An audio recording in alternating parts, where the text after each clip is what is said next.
In this episode of Your Hope Filled Perspective, we're going to explore how to navigate life's unexpected challenges with faith and resilience. Drawing on powerful biblical principles, we're going to discuss how to trust God in the midst of life's storms and how do we find restoration and hope when our circumstances feel overwhelming.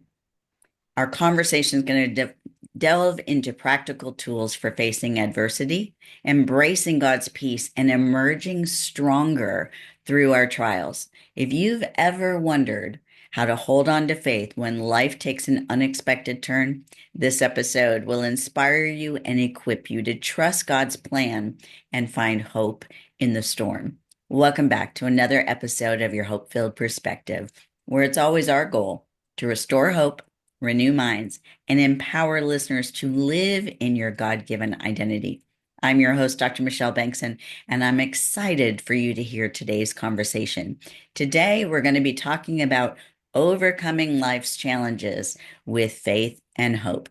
And to have this conversation with me today is Bill Derrick, who is the author of the book Restored by the Storm, Navigating Through Life's Unexpected Challenges. Welcome to the program, Bill. Thank you, Michelle. It's great to be here. Bill, you start your story by saying that it's the unexpected that happened. And I think whenever we hit a storm, it catches us unaware. So take us back and share a little bit about what happened in your story. Yes, the reason why I say unexpected, I agree with what you say about storms, but in my case, in reflecting back on what happened, I realized because of my attitude of being in control and wanting to be in control all the time, both personal and business, especially in business. I never expected something like this to happen during the Great Recession. I mean, it was totally unexpected. And I mean, our company, which is a fairly good-sized family construction and land development company in western Wisconsin, we were doing great. We're just outside the Twin Cities. We're feeding off of that market. We could do no wrong, Michelle. Business was growing and growing and growing. And as far as expectations, that's what we expected. And so that's where we were when the bottom fell out in approximately 2007. And so, what was that like for you? I know as a business owner how great it feels to be on top and to see things Mhm. going and to know that you're making a difference. So, what happened? Where was the change? When this all happened, we went from being a very profitable company to not making very much money. And then during a couple of years, we lost money and quite a bit of money. Um, some things that changed, we had to lay off or get rid of a lot of good employees. That was very difficult because behind every employee is a family that depends on this job. And that was difficult. Um, with all the land that we owned, we had to make the payments. That's what we agreed to with the banks. But we were using a lot of the profitability of our construction companies to help pay for this land that we were holding for future development. So when we no longer were making money, we no longer could make those payments. And that's when our bankers kind of went from being our partners to being the people we owed a lot of money to, and how are you going to pay us back? Right. And you kind of go, hey, I thought we were friends. I thought we were partners. So that changed. And that was a big dynamic going on, was dealing with the financial institutions that we had signed up for. And for us, it was very difficult because we took pride paying back, making our payments and paying people back. We pay our subcontractors and vendors on time. We just we just feel that's the right thing to do, of course. And we did it. So when we got to the point where we couldn't do it anymore, that was difficult. And we started negotiating with them. And that was a difficult time. And I don't know, frustration. I think a lot of times it was fear. I just had this fear of what's going to happen. And that was difficult. I was just going to ask you how that experience of going from being on the top and doing really well to all of a sudden those that you considered partners, I mean, the banks are a business too, so they want to make their money too. How did that impact you emotionally or even spiritually? Emotionally, I like to be liked by people. Probably one of my blind spots is that sometimes I spend too much time worrying about what others think instead of just going ahead and do what I know is right and just do it. Um, but at the same time, I'm a very good decision maker. The company, our employees, my partners, who are brothers and family members, they depended on me in a way to say, here's where we're at. We need to move forward and we need to start to negotiate. I was like, I just thought it was going to be very easy. I mean, I thought we'll sit down and they'll say, "Oh, you guys have been great to work with. We're going to cut you some slack." And it didn't quite go like that. And so I was learning a lot of stuff. And one thing, if I could bring this up, Michelle, I was also learning about the curse of success. When when you're very successful, you feel like you could do no wrong, and you feel like you've got all the answers. And I had to learn that neither one of those points were necessarily true. I also had to learn that, yes, I'm in control until I'm not. And now I'm not in control anymore. And last of all, I had to kind of learn that my priorities, because of success, probably, had gotten out of whack. When somebody asks you, what's your priorities, Bill? You automatically say, well, that's easy, God, family, and business. I think during this time, my priorities of success now, not necessarily when things went bad, but when we were very successful, one might look at the priorities as being more like business, business, business, and then God and family, because we were doing well. And so during this time of downturn, I was starting to feel this urging that said, I want to get your attention. Yeah, isn't it interesting how when things are going well, we can have a tendency to kind of put God on a shelf and say, I got Oh, this, God. I'll let now you know when I need you. that's exactly it. Yeah. That's exactly it. Yeah. Yeah. So So, talk a little bit about how you dealt with the adversity and what would you want younger, less experienced business owners to know that maybe you didn't know?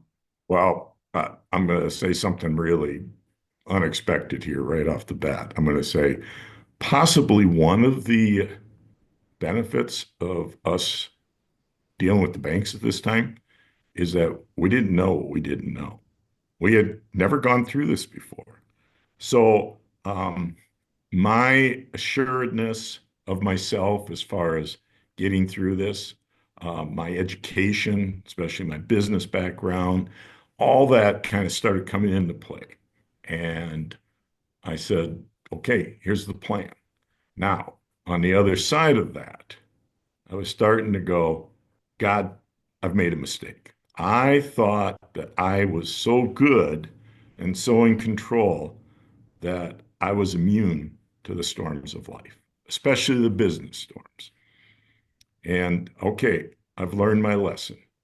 You've shown me otherwise. I talk about it in Restored by the Storm. I talk about it as being hit over the head by a two by four. And so my prayers kind of went along the lines of, I get it. I need to listen to you more. I'm not necessarily in control of everything. I'm not immune to the storms. So I've learned my lesson. You can take it away now. Next lesson I learned is it's always God's timing, not mine. Mhm. And this was 5 years of being in this financial storm. And it was a long time. As far as a lesson, I think one of the biggest lessons came when I was talking to a businessman here in town that I knew, I consider a friend. I was talking to him. I said, the hardest thing right now is not knowing how this is going to end. That was just really weighing on me, wondering not necessarily when, but how. Mhm. What was it going to look like? I wanted to know what it was going to look like. And so at that point, he says, well, Bill, you can determine the ending. And of course, I said, well, how? Tell me. And he said, quit. And this is over the phone. And I just shockingly said, well, quitting's not an option. And he goes, oh. And that was a great lesson right there. That whole thing of don't quit, don't quit, don't quit, grit. There's a book by that name out there. Just stick with it because the storm will end. May not end the way you want it to end, but it will end, and there will be blessings that you will find because of the storm. That's some lessons that I would like to leave. Those are some really important ones. You went through the unexpected. So, what advice would you have for how we can learn, or can we learn to prepare for the unexpected? I think it's hard to, from a practical standpoint, as leaders, you don't, when you do your planning, you plan for success. Mhm. You plan for your goals. Here's how we're going to get there. You don't necessarily plan, okay, these are all great goals. Now, what happens if we fail? That's a hard thing to do as a business leader. From a practical, from a faith standpoint, we're told in the Bible to build your house on a solid foundation so that when the storms come, we don't get washed away. And so from that standpoint, I think that's how you can prepare is And go into these storms with the right foundation of faith and trust in God. I think that's so applicable for any kind of storm. You have been discussing the storm of having built this business and then all of a sudden it's starting to crumble. But I know I have plenty of listeners whose storm may not be in their profession. It could be a storm in their health. It could be a storm in their marriage. It could be a storm with a prodigal child. There's the only certainty is that you have either just come out of a storm or you are in a storm or you will be going through a storm. But the unexpected is what kind of storm will it be? And how do we get through it? And so, your advice to make sure that we have a firm foundation founded on the Word of God is applicable no matter what our storm would be. No matter what the storm is. What do you mean that your faith used to be more a head thing than a heart thing? And as you look back over this storm, when did that begin to change? When I started realizing that I was more dependent on God than what I thought I was, uh, certainly this was the start of it, and God was preparing me did not know this at the time, but God in his providence was preparing me for a much worse storm down the road, my health.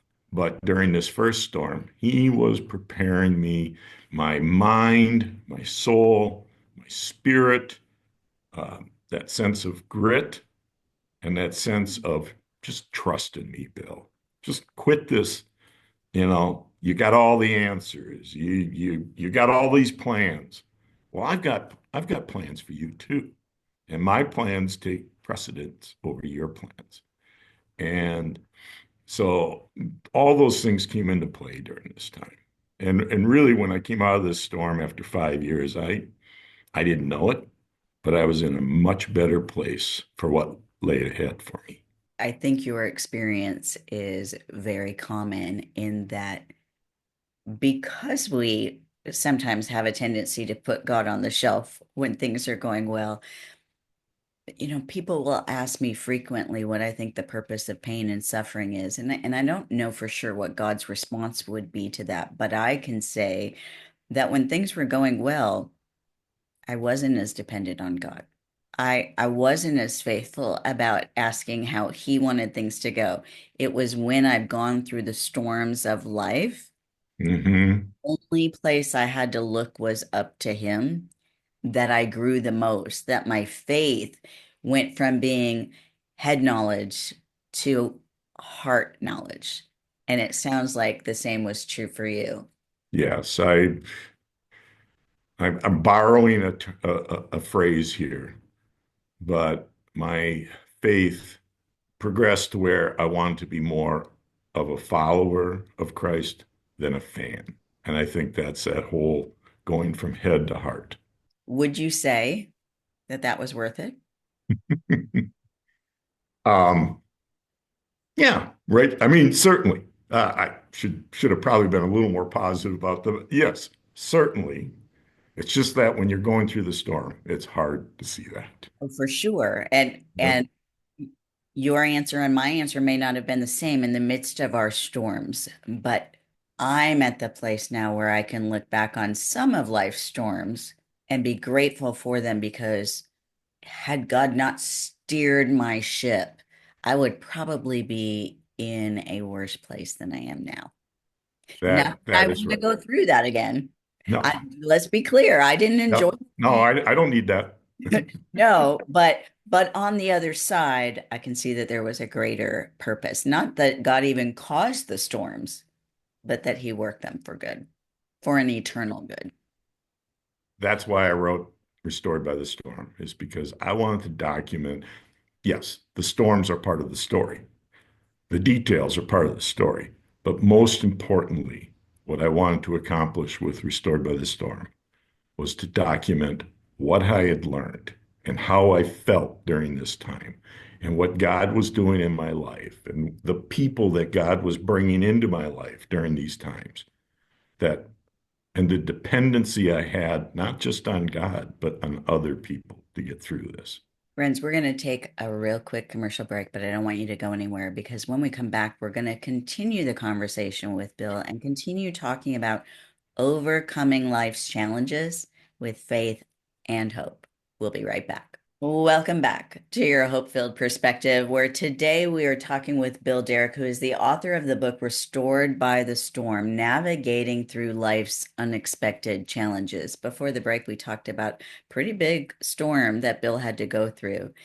Bill, what I know is that much of life is about wanting and trying to be in control. And you talked about how that was true for you. But I'm wondering if we can broaden that because you alluded to something before the break, and that was another storm that came about with respect to your health. Tell us a little bit about that. So after 5 years of trying to get through the financial storm, our business, it was starting to turn around. Um, we were starting to understand that we were going to survive and we needed to transition from surviving to thriving again. We owed that to our employees and things were starting to go well again. I mean, well is relative, but at least we knew we were going to make it.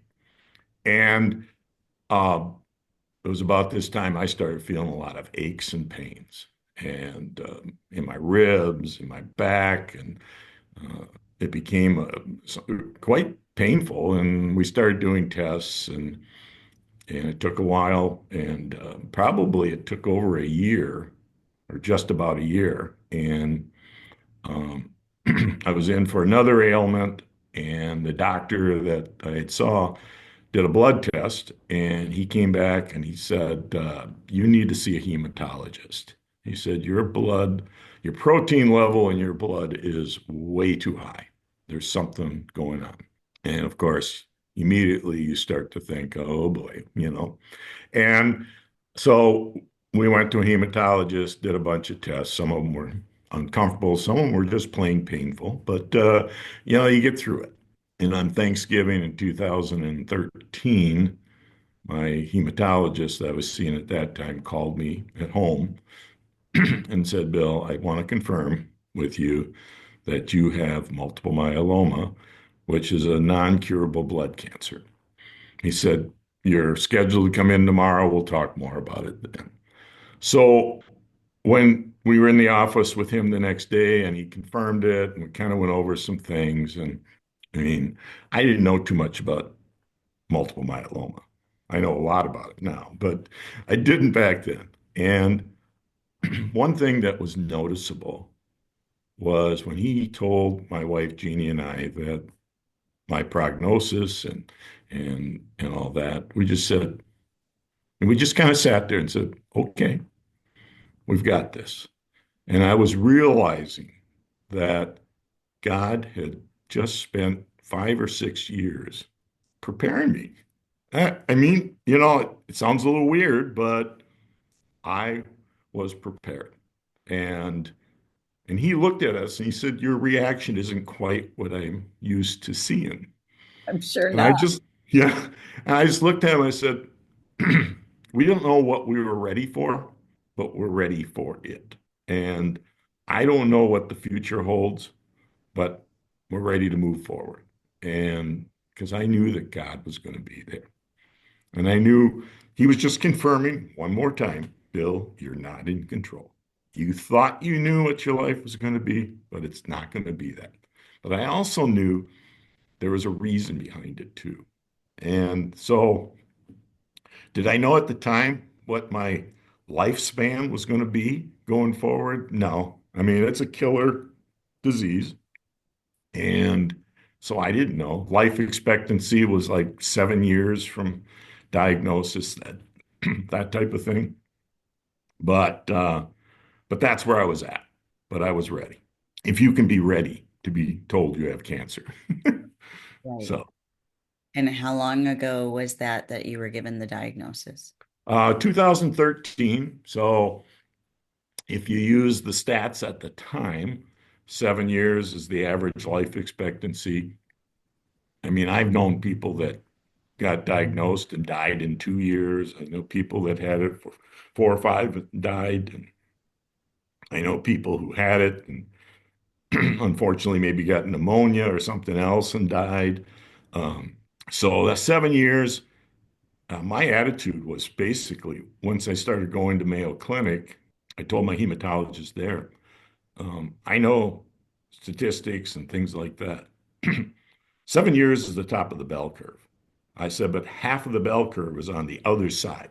I said, I'm going to work hard and we're going to get to the other side. And maybe, God willing, I'll get on the tail on the other side. And that's been my goal. So, what is it, 10, 11 years now? I had a stem cell transplant in 2016. I was off of work for 4 months recovering. They have enough data now to say that the duration of a stem cell transplant is about 5 years. Well, mine's at 8 now. God, you know what? God's keeping me alive for a reason. So I'm thrilled. Now that doesn't mean that he couldn't take me tomorrow, or it doesn't mean that my cancer doesn't come back tomorrow. I'm in remission, but I know if I live long enough, it'll come back. So that's kind of how it all happened and where I'm at. So we started this conversation off talking about priorities and where you were at as a businessman and building a successful company and going through a storm financially with respect to your business. And now we're talking about going through the hell storm of cancer. I would be curious how life has changed since that diagnosis, because it sounds like you were very positive, trusting in the Lord, determined to make the right decisions to get yourself to the Mhm. degree that it's in your power on the other side of the bell curve. But how has life changed in other ways for you? Where I'm at today, I mean, where I sit right now, I believe that the best description is I'm content. I feel a calmness, a contentment that brings me at peace with my situation. Gratitude, I am so grateful for a lot of things. So I tell people, don't be like me and have to get to the point where things start to be taken away from you for you to be grateful. Grateful can change your life. Just being grateful. You don't you don't get as envious about what others have, or you don't get, especially if you have a bad health situation. If you're just grateful for what you got, you don't sit there and say, "Well, I wish I was like so and so, and had my health and all that." Um, gratitude, contentment, being able. So that's how things have changed for me. My story in Restored by the Storm about when I was getting my first radiation treatment in 2014, that was just between that and praying at the Western Wall in Israel were two of the just moments of feeling God present with me were so powerful. If a listener is resonating with our conversation, maybe they just come out of a storm, or maybe they find themselves in a storm right now. What hope-filled perspective would you want to leave them with? Um, that, first of all, don't ask the question, where is God? God is there. First question we need to ask is, where am I? Lean into God. He, he doesn't necessarily cause these things, but at the same time, he uses them for our benefit.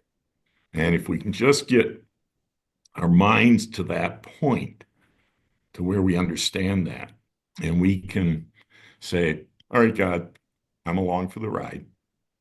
I'm going to do what I can, but you're driving. I need to let you take me where you want me to go.